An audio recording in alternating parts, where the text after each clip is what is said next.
माननीय सभासदों, माननीय सभापति जी,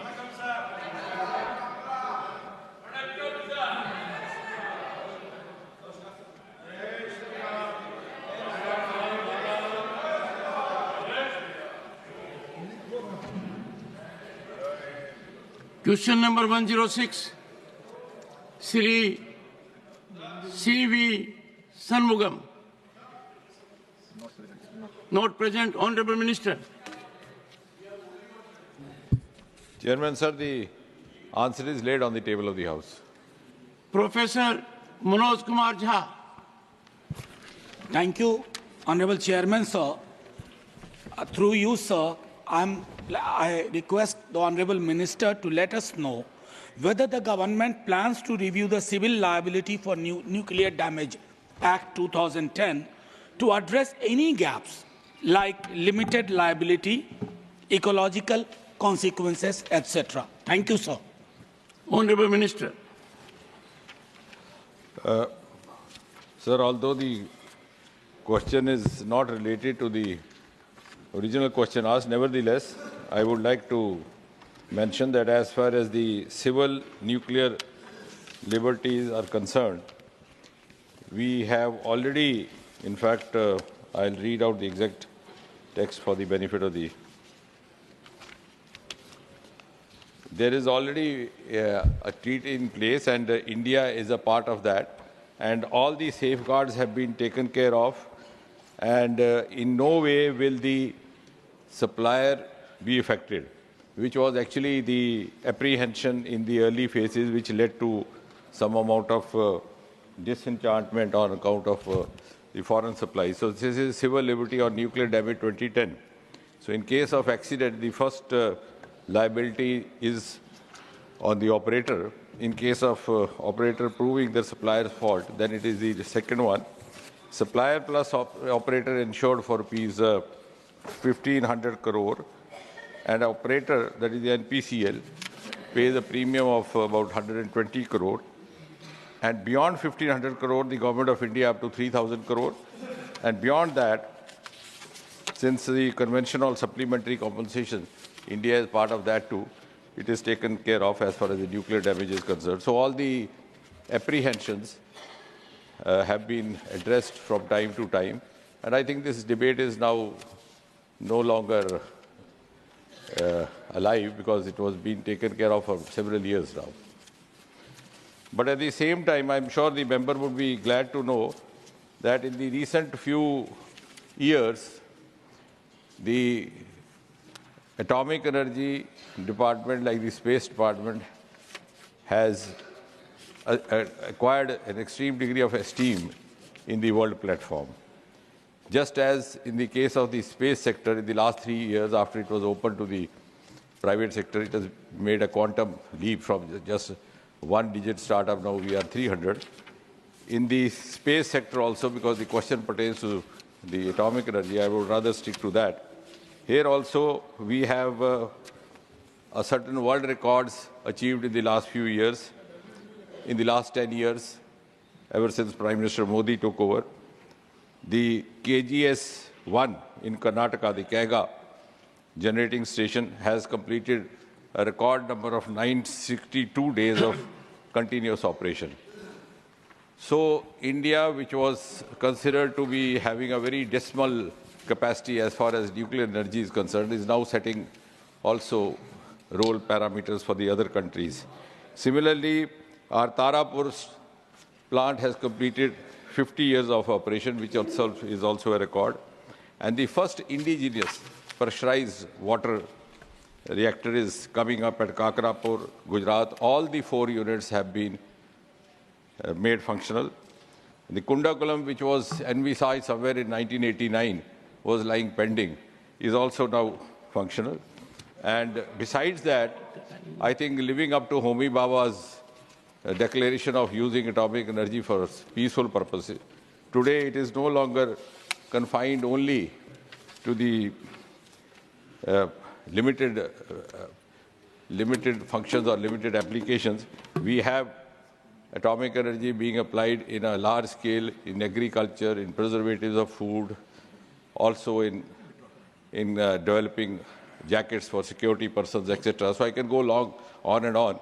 But having said that, I think now is the time when instead of being led, as far as the scientific initiatives are concerned, India is also in a position to lead in certain ways and also offer cues to others.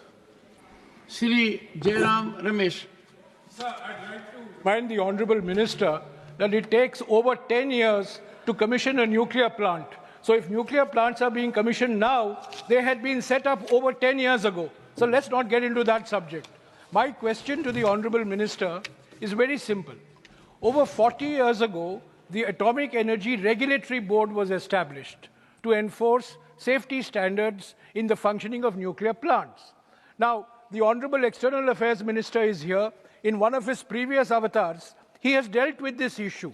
My question to the Honourable Minister, is the government thinking of creating an independent statutory atomic energy regulator, or will you allow the regulator to be part of the nuclear establishment itself, which is somewhat unique to India? So the question is very straight. Will you bring a law in Parliament to set up an atomic energy regulator? We'll give a very straight answer to that. But before that, just as picking up from your opening remark, that takes 10 years, and that left-handed compliment. Chairman, sir, I need your protection, your indulgence, and your permission to make one observation, precisely reply to the first remark. The honourable member often accuses government of pre-celebrations, but sometimes it appears in his haste to corner the government, he tends to get the facts wrong. And I am carrying with me, because I knew he would ask. 1 second. Somewhere. I greatly appreciate Only the yesterday, effort of the two of you. Only yesterday, He Chairman, asked, sir. 1 second. He asked a supplementary and you have a written note. No, sir. I appreciate Yes, sir. this Only synergy yesterday, he went to the media to say that the minister gives contradictory figures in his replies. I am glad that he has given me occasion to talk. But in his haste to corner the minister of the Modi government, what he mistook, in spite of all his intellectual pretensions, was that in one of my questions, the amount mentioned related to the construction cost of the plant, nuclear plant. And the other question, it related to the cost for power generation. He had mixed up the two and tried to find fault. So I don't know whether the honourable member has done a very honourable job doing so. But nevertheless, if you are in a compulsive habit of doing this, please try to avoid mischief with me. And now I come to the answer. Yes. And now I come to the answer. I'll now come to the answer. I was responding to his opening remark. I have a right to respond to his opening remark. And now I'll reply the question. Now I'll reply the question, Percy. Why did you make that opening remark then? Why did you have to make that under the cuff remark? So I have responded to his opening remark and I'll now respond to the question, Percy. Chairman, sir, in the Department of Atomic Energy, we follow the rule of safety first, production next. The honourable member himself says it takes 10 years to set up a plant. This government has been in place for nearly 11 years. We have not only set up new plants, we have also made those plants functional which were left unfinished by them, which includes the Kundakalam plant, which belongs to the district where the honourable member who is not here has put the question. It did not become functional. No, it did not become functional. You can ask anybody in Tamil Nadu. It was lying. It was not made functional. Secondly, now as far as the safety, it was not made functional. It's only now. Now, please get your facts right. You may indulge in this mischief with others, but please spare me because I am equally good at doing so. We belong to the same school of learning. Now, coming back, sir, as far as the safety is concerned, for the benefit of the rest of the House, because that's an important question as far as the safety, so for the benefit of all. I hope there are not many people from the same school in the house. We can suffer two of you. Thank you, sir. No, but this is an important as far as safety is concerned, because I'm sure the entire house would be eager to learn about this. At the time of the selection of site itself, of course, I'll come to that, whether the Atomic Energy Regulatory Board guidelines are followed. Then every 3 months during the construction, there is an inspection. After the plant becomes functional, then every 6 months.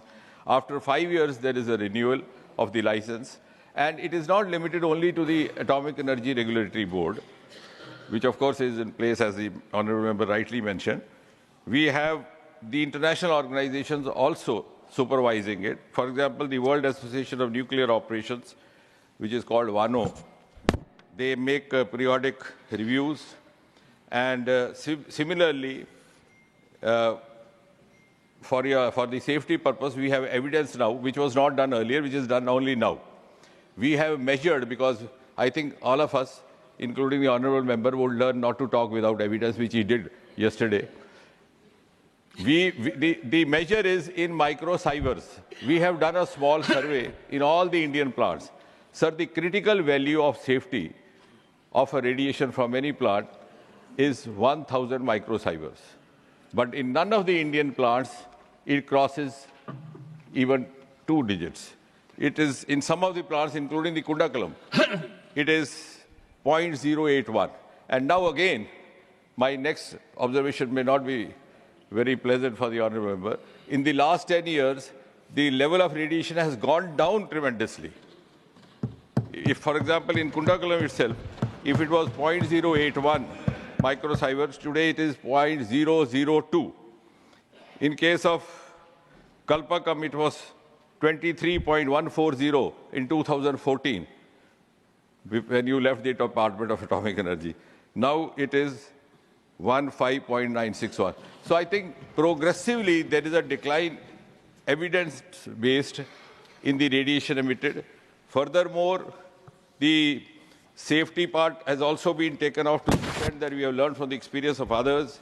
For example, if you go by the location, our eastern coast is located about 1,300 kilometers away from the tsunamic zone, which is in Indonesia, and our western coast, where we have Tarapur and other plants, is located nearly 900 kilometers from the tsunamic zone of Pakistan. So I think that part itself is, and then we also follow more parameters, like taking the highest level of the flood in case of a sea level, and then going beyond that, locating the plant above that, and also measuring the high tide levels. So I think there is enough reason to be reassured. Honourable Minister, you said that he gave you the opportunity which you were thinking of. Actually, give me the credit I deserve. I gave you the opportunity by calling upon the Honourable Member to ask the supplementary. Professor Ram Gopal Yadav. Sir, ये सही है जो माननीय मंत्री जी ने अपने written उत्तर में दिया है कि बहुत सुरक्षा का बहुत ख्याल रखा जाता है जब इसको बनाया जाता है। मेरा सवाल जो है सुरक्षा से ही संबंधित, लेकिन दूसरी तरह का है। कलपक्कम जो आपका न्यूक्लियर रिएक्टर है, fast breeder reactor, the only fast breeder reactor in India, वो बिल्कुल बंगाल की खाड़ी के किनारे ही है। सामने हिंद महासागर है और एक तरफ लाल सागर है। प्रश्न ये है कि बहुत बड़े पैमाने पर कहीं से भी अगर दुश्मन की पनडुब्बी आके कहीं इसको डैमेज करे तो उसको रोकने के लिए आपने क्या व्यवस्था की? हम लोग वहाँ कमेटी गई थी, तब भी देखा था कि उसकी सीमाएं असुरक्षित हैं। दूसरी तरफ आपने पेड़ पौधे लगा दिए, उसमें कुछ सिपाही खड़े रहते हैं, they can not protect it. और अगर और ये हो सकता है, चारों तरफ अब आपके आसपास सब जयशंकर जी बैठे हुए हैं, मित्र देश नहीं हैं। क्या, मेरा सवाल ये है कि क्या कलपक्कम जैसे important fast breeder nuclear reactor को सुरक्षित रखने के लिए कोई नेवल वारशिप या अपनी पनडुब्बी उसकी सुरक्षा के लिए लगाएंगे ताकि निगरानी करती रहे? Honorable Minister.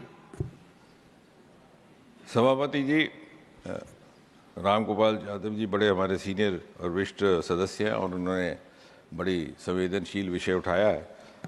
जहाँ तक परसी प्रोजेक्ट की या इस प्लांट की सुरक्षा का संबंध है, वो तो मैं स्पष्ट कर चुका कि उसके लिए पर्याप्त व्यवस्था की गई है। और लेकिन जहाँ तक ये विषय है, हालांकि ये मूलतः इस विभाग से संबंधित नहीं है, थोड़ा बहुत विदेश मंत्रालय से है, थोड़ा बहुत रक्षा मंत्रालय से, लेकिन ये सत्य है कि नेवल गार्ड्स और अन्य सुरक्षा संस्थाओं का भी सहयोग लिया जाता है इसकी सुरक्षा व्यवस्था में, और रडार इत्यादि के माध्यम से भी इसके ऊपर विजिल रहता है। जितना संभव हो सके उतना किया गया है, परंतु आपका कहना भी ठीक है कि जिस प्रकार टेक्नोलॉजी दिन प्रतिदिन बढ़ती जा रही है, उसी प्रकार हमें भी उसमें नए प्रावधान और नई व्यवस्थाओं की योजना भी बनानी पड़ती है और उसके लिए सोचना भी पड़ता है। और अभी तक इस प्रकार की कोई घटना हुई नहीं है, लेकिन CISF भी वहाँ पर है और एक्सटर्नल थ्रेट्स के लिए मिसाइल और एरो क्रैश के लिए भी व्यवस्थाएं रखी गई हैं, how to counter that possibility. और जहाँ तक सुरक्षा परसी का ताल्लुक है, पिछले दिनों में समाचार पत्रों में आया था कि कुछ एक हमारे प्रोजेक्ट्स रुक गए, लेकिन अब चूंकि सारे सदस्यगण यहाँ बैठे हैं, राजस्थान में हमारे कुछ प्रोजेक्ट रुक गए, कहीं और के साथ इससे कैंसर फैलता है इत्यादि, तो हमने उसके लिए भी एक सर्वे किया और आंकड़े हमारे ये दर्शाने लगे कि कैंसर और बर्थ डिफेक्ट्स जो रेडिएशन से अधिकतर संभावना रहती है, उसका प्रेवलेंस भाखड़ा में और इन संस्थाओं में और इन प्लांट्स में काम करने वाले कर्मियों में कम था बनिस्बत औसतन जो राष्ट्रीय स्तर पर था। तो वो भी चिंता मुझे लगता है कि हमें उसमें भी सारे सदस्यों का हमें सहयोग रहे कि बहुत सारे प्लांट्स हमारे इस कारण रुक जाते हैं। Honorable members, since the honorable member asking the question was not present, I will accommodate 2 more members so that the number of supplementaries is 5. Shri Sanjay Raut. Sir, थोड़ा एक अलग सवाल मैं मंत्री जी से पूछना चाहता हूँ। ये जो न्यूक्लियर पावर प्लांट है, ये देश के विकास के लिए बहुत महत्वपूर्ण होता है और इसी राष्ट्रहित की भावना से महाराष्ट्र में तारापुर न्यूक्लियर पावर प्लांट जो है, उसके लिए हमारे हजारों किसानों ने अपनी उपजाऊ जमीन, खेत और घर छोड़ दिया। किसानों के साथ साथ वहाँ जो समुद्र किनारे है, वहाँ के मछुआरे हैं, उनका भी व्यवसाय, काम धंधा बंद हो गया। उसने भी अपना एक समझौता कर लिया। लेकिन आज भी उस एरिया के न्यूक्लियर प्लांट से प्रभावित 2000 जो परिवार है, उनका पुनर्वास नहीं हो सका है। 2000 से भी ज़्यादा परिवार है और जो वादे किए थे उनके बारे में, तो उनको नौकरी मिलेगी, परिवार को उनको घर मिलेंगे, पक्के मकान मिलेंगे, ऐसा एक भी वादा 2000 परिवार के बारे में पूरे नहीं हुआ। प्रधानमंत्री तक शिकायत दी है, डेलीगेशन प्रधानमंत्री जी आपको भी मिला है। मेरा मंत्री जी से सवाल है, क्या ये जो लोग हैं जो अभी भी ठोकरे खा रहे हैं पुनर्वास के लिए, उनकी समस्या के बारे में आप गंभीरता से विचार करेंगे? Honourable minister. सभापति महोदय, ये प्रश्न बड़ा मानव संवेदनशीलता से जुड़ा हुआ है और ये सच है कि सरकार भी इस विषय पर प्लांट स्थापित करने के समय से ही विचार करना प्रारंभ कर देती है और अब तो हमने इसमें कुछ एक नियमावली भी स्थापित कर दी है। उसमें कुछ R&R प्रोविजंस हैं कि अगर उनको वहाँ से अपनी ज़मीन खड़ी छोड़नी पड़ेगी या जगह छोड़नी पड़ेगी, लैंड वेकेट करना पड़ेगा, तो उन्हें पुनः कहाँ पर सेटल किया जाए। एक वो, उसके अतिरिक्त CSR जो हमारा रहता है, उसमें से भी इनके लिए व्यवस्थाएं भी की जाती हैं, स्कूल इत्यादि भी खोले जाते हैं। और तीसरा ये कि नौकरियों का जहाँ तक संबंध है, उसमें रियायत भी दी जाती है। उदाहरण के तौर पर यदि किसी पद के लिए 12वीं कक्षा मिनिमम क्वालिफिकेशन है, तो इन परिवारों के सदस्यों के लिए 10वीं कक्षा कर दी गई, कहीं एज रिलैक्सेशन कर दी गई। लेकिन होता ये है कि साल गुजरने के साथ साथ परिवार बढ़ते जाते हैं और वो क्लेमेंट्स भी बढ़ते जाते हैं, तो उसमें थोड़ा सा निर्धारित करने में प्रशासन को समय लगता है, लेकिन ये क्रम निरंतर जारी है। Doctor NVN Kanimoji, fifth supplementary. Sir. Sir, through you, I would like to ask the Minister, how does the proposed away-from-reactor facility at Kudamkalam Nuclear Power Plant aim to manage spent nuclear fuel, and what are the safety assurances towards it? Thank you, sir. Honorable Minister. Actually, this question arose earlier also in the context of Kalpakam, and the honorable member has also, I think, earlier also expressed her concern, because there was this dumping of this used fuel happening, and some apprehension arose that this might create some problems. But it is not so. Actually, this is a known practice, and it's not even the waste as such. It's again used. So away from reactor means that for a certain period of time, you store it at the same location. Then away from reactor means a few meters away. It's kept there for a few months. Then it is taken away. So this is a normal practice, and the containers are such that there is no room for the radiation to escape out and cause any damage to the surroundings. So I think, and this is an inbuilt mechanism in every plant. Somehow this apprehension arose from Kalpakam a couple of years ago, but it is actually being done. And then through the honorable member, because she also hails from that area, I would also like you to convey to others that at one point in time, there was some news report somewhere in the media last year that this reused fuel from the other plants would also be dumped into Kalpakam, which is actually unfounded. Each of the plant has its own such mechanism. Question number 107, Sri Narhari Amin. माननीय अध्यक्ष महोदय जी, question number 107. Supplementary number 1, Sri Narhari Amin. माननीय अध्यक्ष महोदय जी, 1,64,000 post office के जरिए माननीय प्रधानमंत्री श्री नरेंद्र मोदी जी की सरकार हर गांव, हर घर, हर व्यक्ति तक सिटीजन सेंट्रिक सेवाओं दे रही है।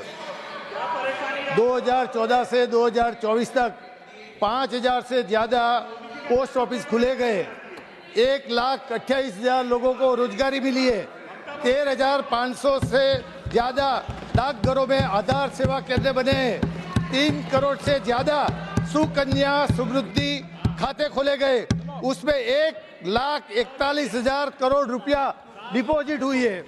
माननीय मंत्री जी से ये बताने की कृपा करेंगे कि सरकार द्वारा पोस्ट डिपार्टमेंट का रेवेन्यू बढ़ाने के लिए पोस्ट डिपार्टमेंट के नेटवर्क के जरिए ई कॉमर्स और अन्य वैल्यूएड सेवाओं का विस्तार करने के लिए क्या कदम उठाए? माननीय सदस्य, ये मेरा क्वेश्चन है सर। सुनिए, आप मंत्री जी से क्या पूछना चाहते हैं बाकी मंत्री जी को बताने दीजिए। माननीय मंत्री जी, माननीय मंत्री जी।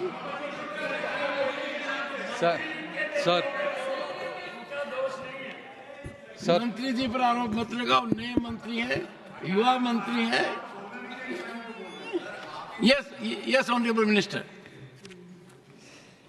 Sir, thank you.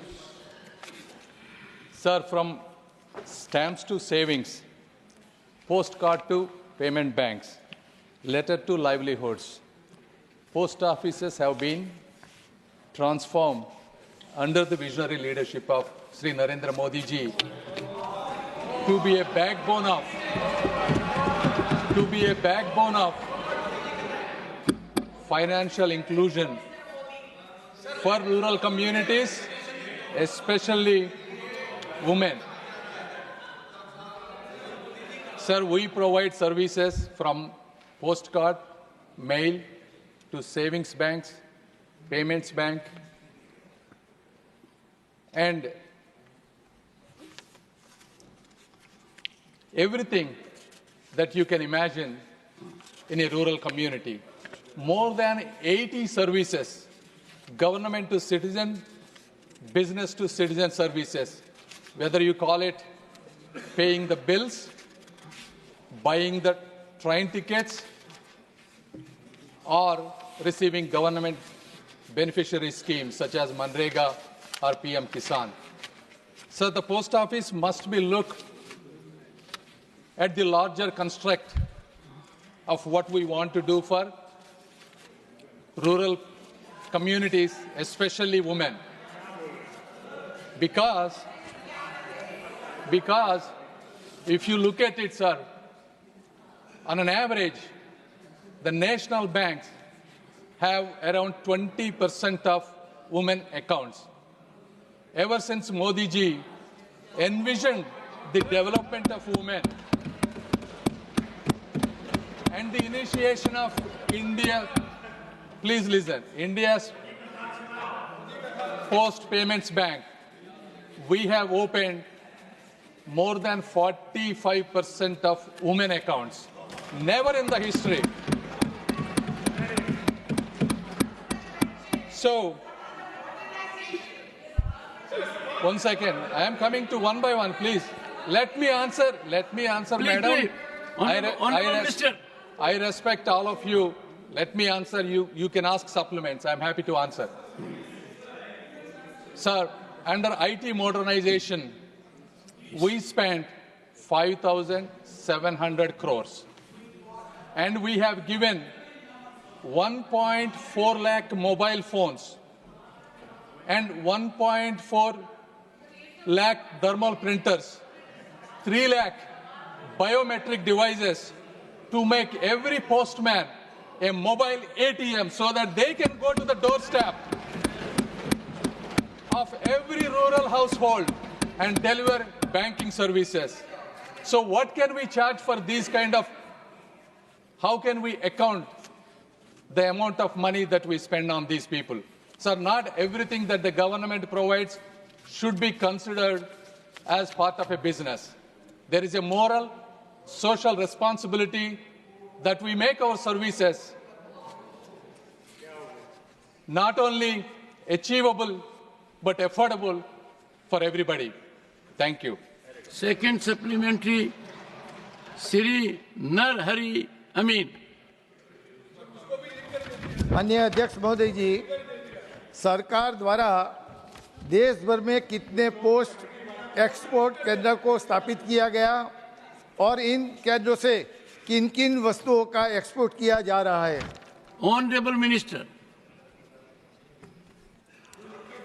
One second. Sir, Honorable Minister is a young minister and I can also answer without looking at you. Kindly lend your ears to him.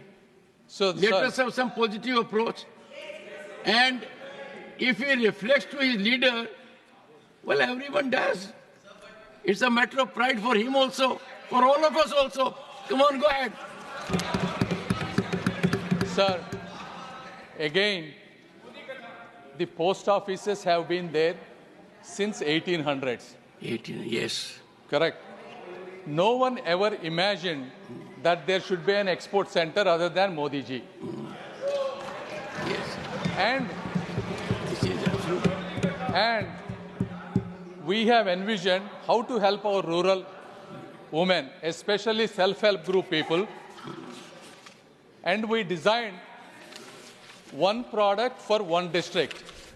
So in that context, how to export these an exceptionally well done, innovative rural products to across the world. We designed one DNK for each district. Sir, there are close to 790 districts. However, the program was so successful, we expanded to more than 1,000 DNKs. With that process, we spent so much money, and it is kind of a continuous hand-holding for these rural women so that their lives can be better. And in that process, DNKs, what they have achieved is 2.2 lakh shipments and 54 crores as of today. And the beauty of this, sir, all they need is one-time registration, and it is integrated with the customs of all the countries, and it is API integrated, and it can be done at the local post offices. So this process, because when you look at the rural women, they cannot go to the customs and all those places, and it would be difficult. So that is the beauty of these DNK, sir. Thank you. Third supplementary, Dr. V.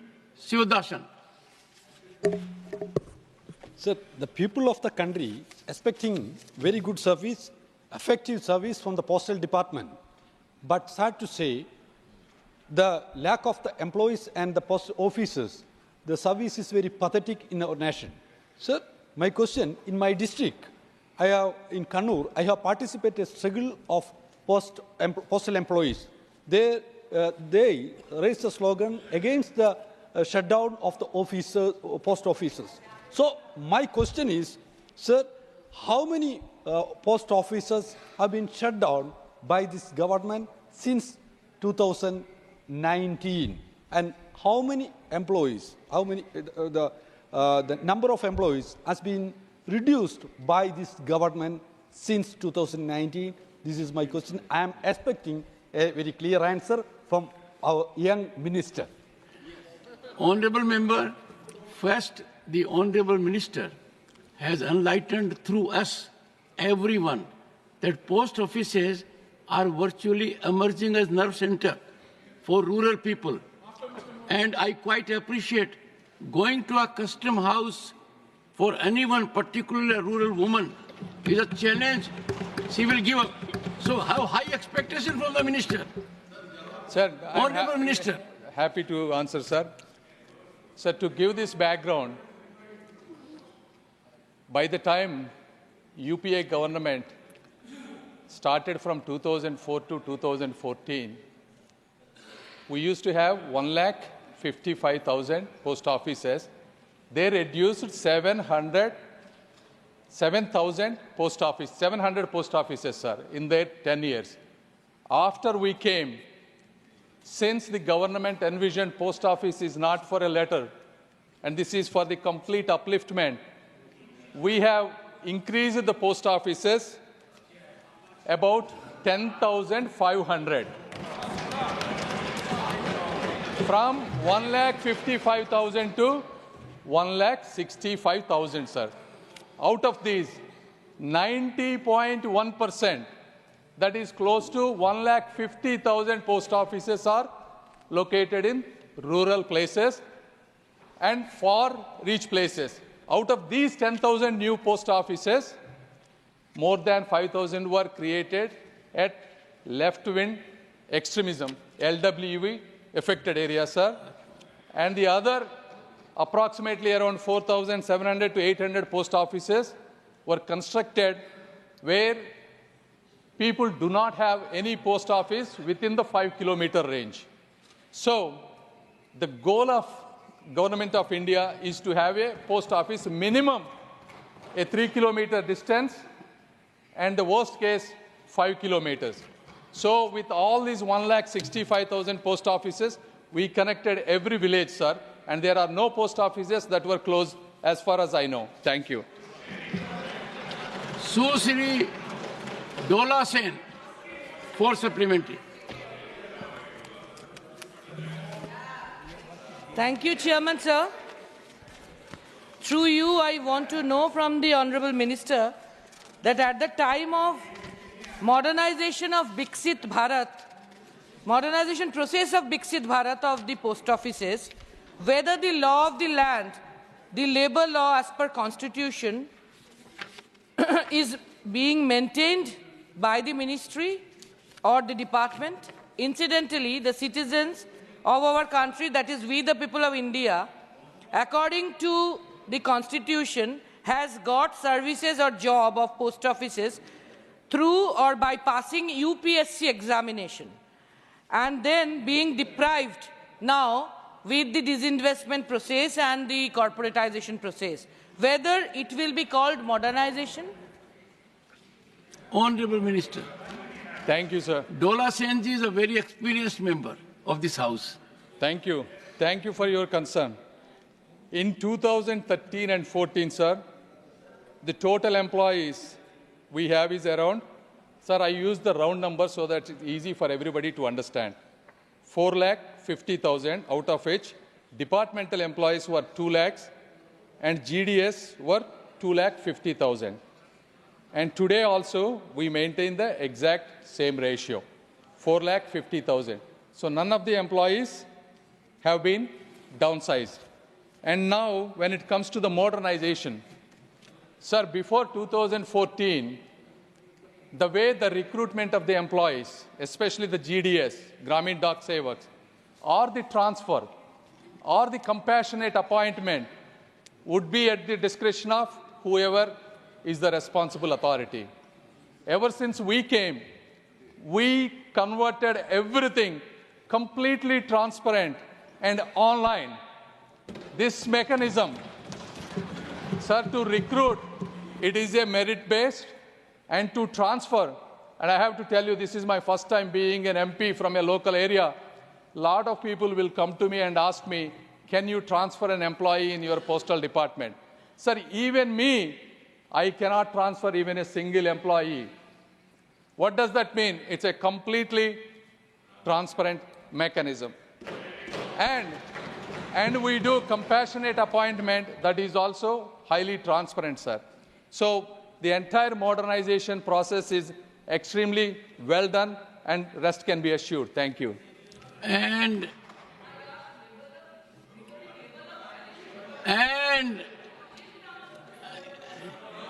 see, no, Honorable Minister, you can respond only when the member rises and asks some question. Dola Senji was sitting on her chair, and therefore she will have to seek an appointment and you interact. Last supplementary, Shri P. Wilson. Sir, from birth to death, no doubt Postal Department plays a very crucial role in conveying the messages to the citizens once upon a time. Sir, now you have to see how the quality of the Postal Department is affected. Sir, one of the reasons is not filling up of various vacancies in the Postal Department, particularly vacancies meant for scheduled caste, scheduled tribe, OBCs are lying vacant for years together. And by filling up, this could take care of the manpower. Sir, another problem is, sir, there is very often changing of the postal pin codes. Sir, today I am residing in a postal pin code of 6,29,000. Suddenly one day they come and say, your postal pin code is changed to 6,30,000. This creates a lot of confusion. Sir, there are other problems like infrastructure challenges, technological issues, high volume of operations, bureaucratic challenges due to their inefficiency, budget constraint, private courier services challenges, and lack of internet in rural areas. Sir, how are you going to face or handle these problems? Then only you can say that there is a modernization in Postal Department. Thank you very much, Chairman. Mr. P. Wilson is a distinguished lawyer. Many issues he has raised. Honorable Minister. Sir, you asked multiple questions. Number one, the recruitment of the people is according to any other governmental norm, sir. As I said, it follows regular, routine employment process, sir. So I cannot comment on that. Number two, what you said is online payment. The online payment, the online services, internet, definitely there is a, sir, it used to be no internet before 2014. Then with IT modernization, we created not one, minimum 2 internet connections to every postal office. And number 3, so that there will be some redundancy.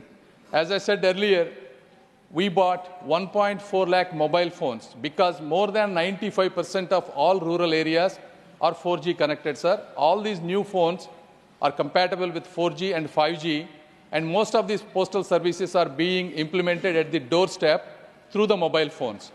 In addition, we upgraded 22,000 computers and all the hardware, and we are, sir, this technology upgradement is a continuous process.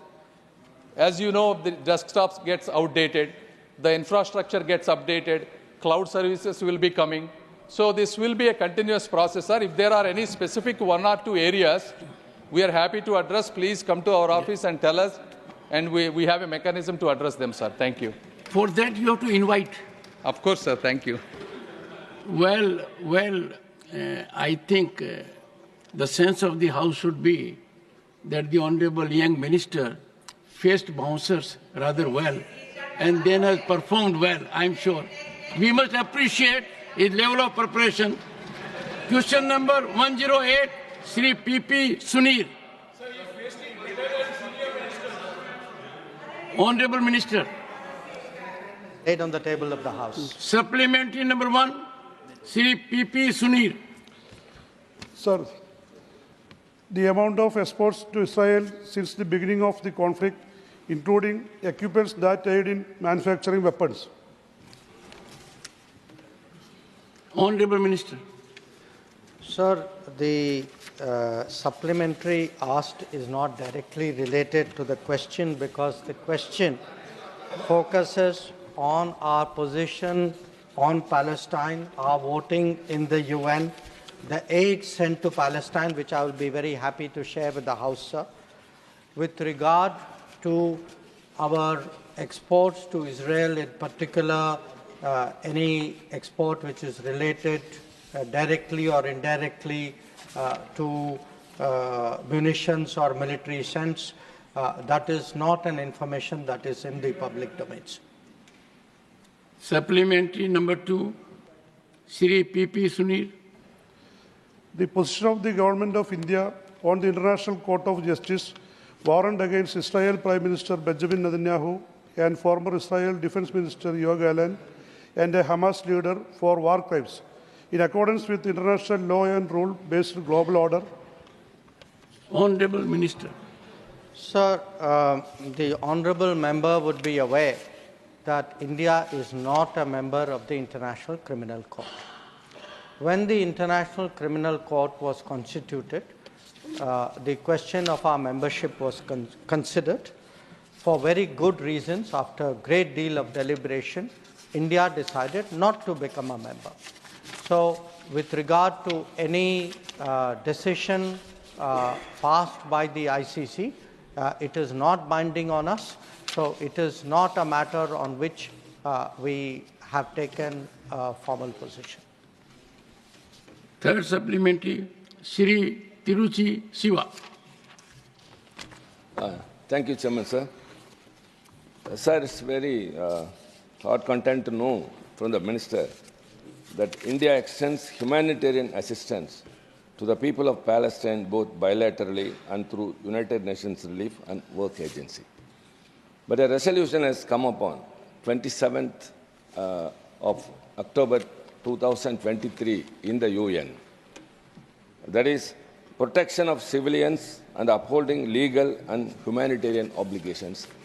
Which resolution India has abstained, sir? Sir, both are contradictory. Why India should abstain such a genuine resolution? Honorable Minister.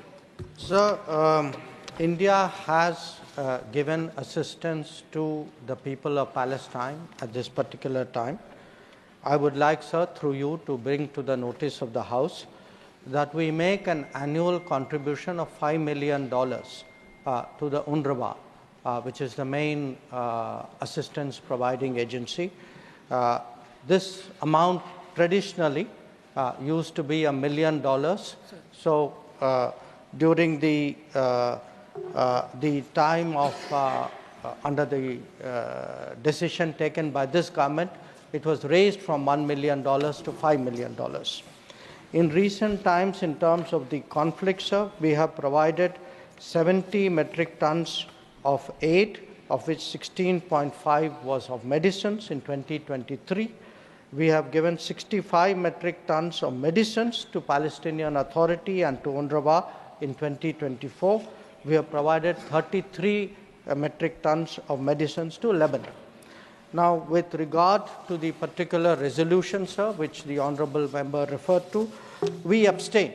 In fact, during this period, sir, there have been in the General Assembly a number of resolutions. We have voted in favour of many. We have abstained on some. Generally, when we abstain, the reasons are the resolution is not balanced. The resolution is more divisive. The resolution can set a precedent which has consequences for us. The resolution has larger implications. In this particular case, sir, we felt that the resolution was not well drafted, it was not well considered. We had reservations on the language. Our concerns were not accommodated, and that is why we abstained. And as a matter of fact, I think the entire House knows, India has been virtually first responder when there are issues of earthquake, requirement of medicines, even during COVID. And that soothing input I get from foreign dignitaries calling on me, or I calling on them. So that, I think, goes to the credit of this House and the government. See, because we have been, as a matter of fact, when it comes to when it comes to evacuation, when it comes to security on high seas, when it comes to supplying medicine during COVID, now these are the inputs I'm not saying. The people have expressed their gratitude to me, and therefore I am sharing with the House. Shri Saket Gokhale, supplementary number 4. Thank you so much, sir. Tiruchiji, the Honorable Minister has given, I'm sure you'll appreciate with your experience, very exhaustive answer that being abstention on a resolution is driven by several circumstances. The script of the resolution, the consequence of the resolution, its long-term impact. It is not simpliciter that it expresses what you indicated. That, as a matter of fact, is driven by our civilization.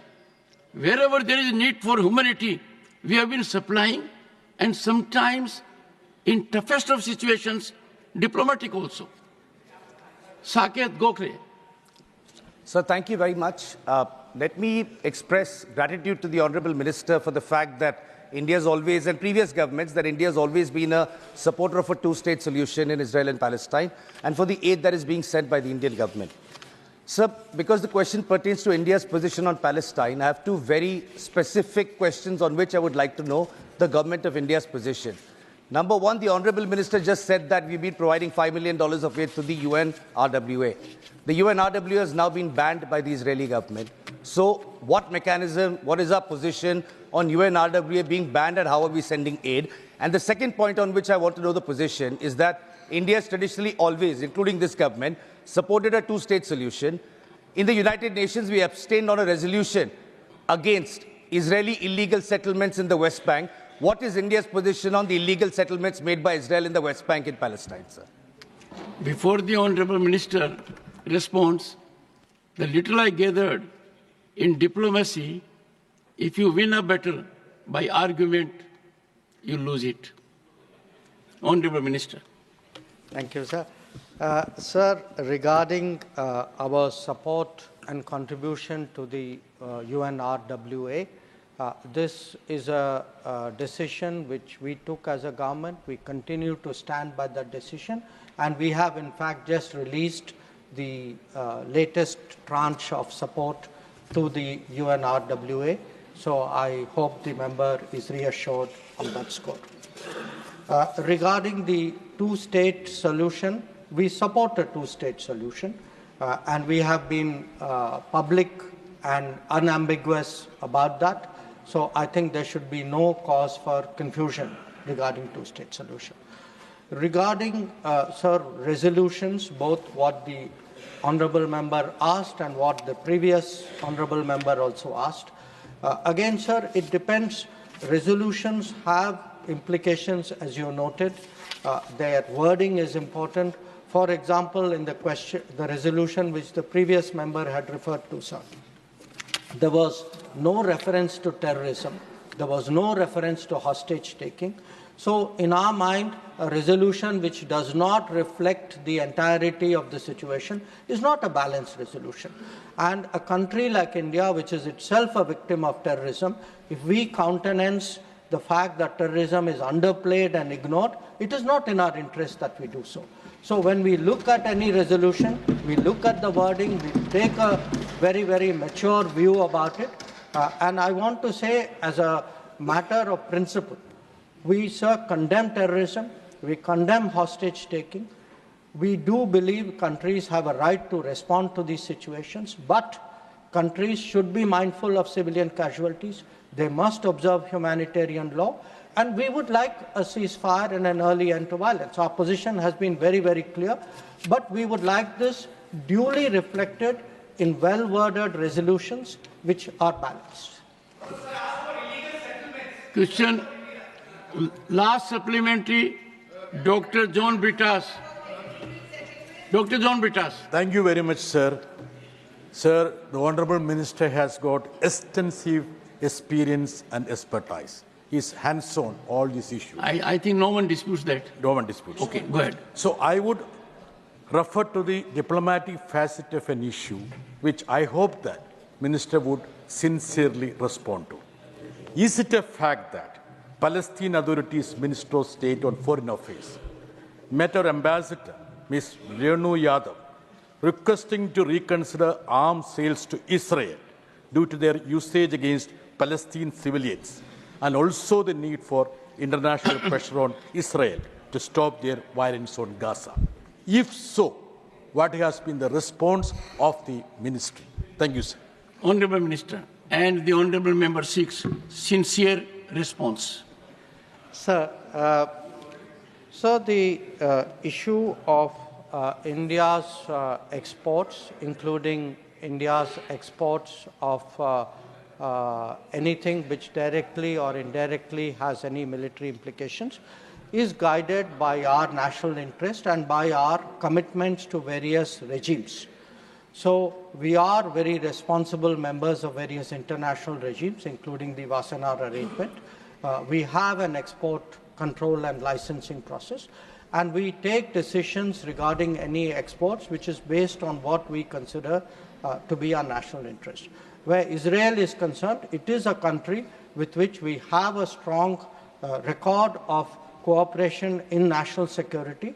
It is also a country that has stood by us at different moments when our national security was under threat.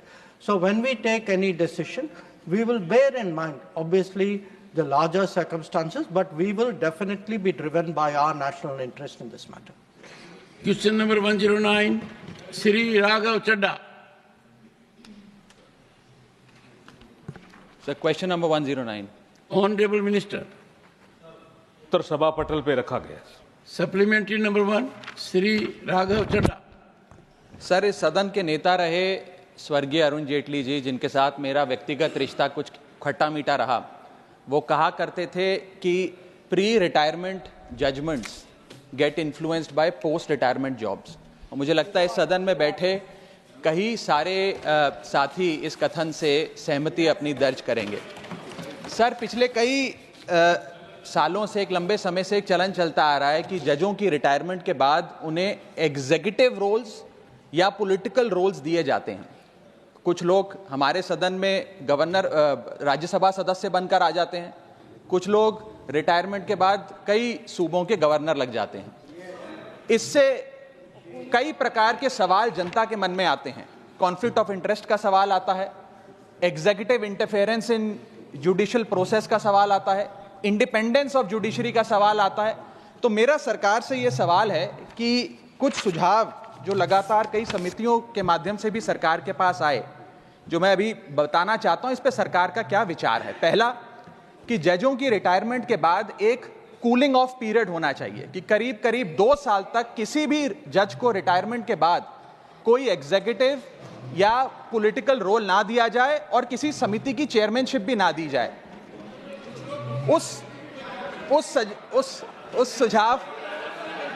उस सुझाव पे सरकार का क्या कहना है? मेरा दूसरा सुझाव।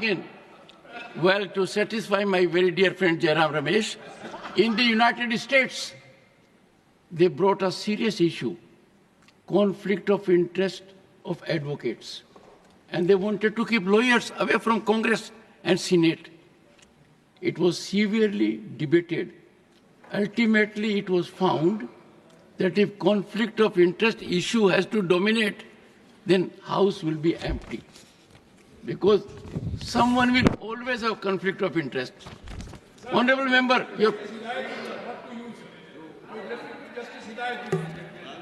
Justice Hidayatullah, honorable members, for your benefit, happens to be the only one in the country who was Chief Justice of India, Vice President of India, and also discharged the functions of President of India without being Vice President or elected President.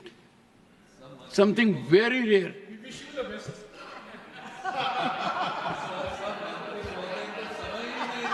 Raghav ji, आप अपना प्रश्न पूछिए। मैं शुरू से शुरू करूं sir? Sir मैं समाप्त कर रहा हूं सर। और आपने एक बात कही मुझे अजीब लगी। आपने कहा कि अरुण जेटली से आपके खट्टे मीठे रिश्ते थे। मेरे से भी आपके खट्टे मीठे हैं। ये खट्टे मीठे रिश्तों को अब आप छोड़िए। सर आपसे तो मीठे रखिए। सर आपसे तो मीठे नहीं सर, मैं सवाल तो खत्म कर लूं। आपसे तो बहुत मीठे रिश्ते हैं सर। परमात्मा कह रहे आपसे हमेशा रिश्ते मीठे रहे, खट्टे ना हो सर। सर मेरा सवाल जो था वो ये था कि सरकार जो 3 सुझाव लगातार तमाम समितियों के माध्यम से सरकार के विचाराधीन आए हैं, उस पर सरकार का क्या कहना है? पहला कि जजों की रिटायरमेंट के बाद उन्हें 2 साल का कूलिंग ऑफ पीरियड देना चाहिए, यानी कि रिटायरमेंट के 2 साल तक किसी एग्जीक्यूटिव या पॉलिटिकल रोल में उनकी नियुक्ति नहीं होनी चाहिए। दूसरा सुझाव, उनकी पेंशन को इतना बढ़ा दिया जाए कि आर्थिक निर्भरता किसी भी पोस्ट रिटायरमेंट जॉब की जजेस पे ना हो, ना उनके मन में कुछ इच्छा हो कि हम रिटायरमेंट के बाद सरकार से कोई पोजीशन ले लें। और थर्ड सुझाव सर जो लगातार आता रहा है कि मेरिट बेस्ड अपॉइंटमेंट का एक प्रोसेस होना चाहिए जिसके तहत जजों को रिटायरमेंट के बाद नियुक्त किया जाए, ना कि सरकार की विम्स और फैंसीज के तहत। Honourable minister. चेयरमैन सर, माननीय सदस्य ने जो सवाल पूछा है उसमें इन्होंने पॉलिटिकल एंगल देने का प्रयास किया है। सुप्रीम कोर्ट व हाई कोर्ट के जजों की नियुक्ति संविधान के आर्टिकल 124, 217, 224 तथा सुप्रीम कोर्ट के 1993 सेकंड जज केस और 1998 थर्ड जज केस के आधार पर बनाए गए मेमोरेंडम ऑफ प्रोसीजर के अनुसार की जाती है। ये इनको भी पता है।